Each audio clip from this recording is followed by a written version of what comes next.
Hi everybody, so we just got to the fruit and vegetable market. Walking here sucks because the downtown market area is really far from the beach area, right? Yeah, you can tell that we are sweating right now. It's not even that far of a walk, it's just the heat makes it feel like it's really bad. But this is what we do to save money. We come to any market wherever we are, buy tons of fruits and vegetables. We're gonna make our own sauerkraut tonight with red cabbage and spring onion and maybe some cucumbers. And yeah, we just keep exploring the market. Come explore with us. So when you're backpacking, you're traveling from location to location very frequently. And sometimes you don't have internet, or sometimes you don't have access to a research of vegan restaurants that are in the area that you're going to be in. So it's super important to plan ahead as far as getting snacks with you. But one thing that we really try to emphasize was our digestion, making sure our digestion was good while we're traveling. And to provide a really good digestive tract, you need to have a good, healthy gut. And one way to have a healthy gut is to eat a lot of probiotics.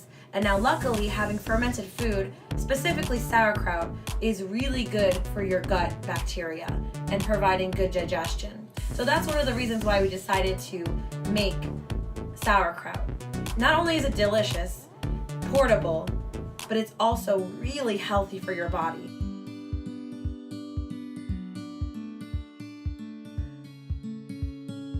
It's really hard to find some restaurants that provide vegan options or know if the ingredients are 100% vegan, especially in countries that are dominated by a meat culture and meat society.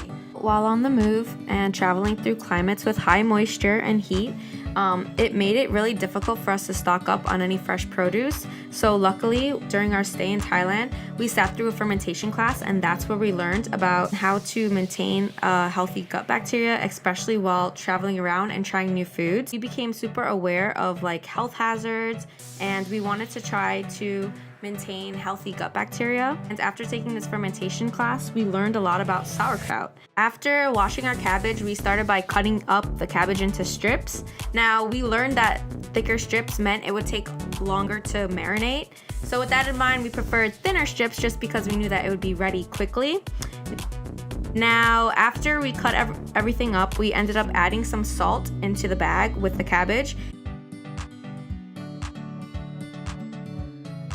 And we let it sit for a few minutes just so the cabbage could start to sweat. The nice thing about cabbage is it actually sweats out its own brine. Once the brine covered a little bit of the cabbage, we continued by squeezing it out. And to do that, in the plastic bag, we just twisted the top of it and started rolling the bag back and forth. In this scene, you can see I'm obviously pressing down firmly on it, so don't be afraid to add a little bit of pressure to your mix. Once the brine begins to squeeze out a little bit through the top of the twisted part, we just focus on removing any air bubbles because that's definitely gonna mess with the fermentation process. After we're done, we wanna seal the bag.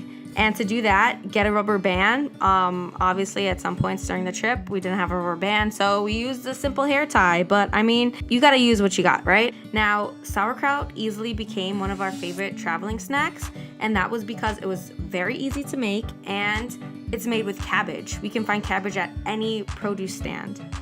Plus, cabbage is super cheap.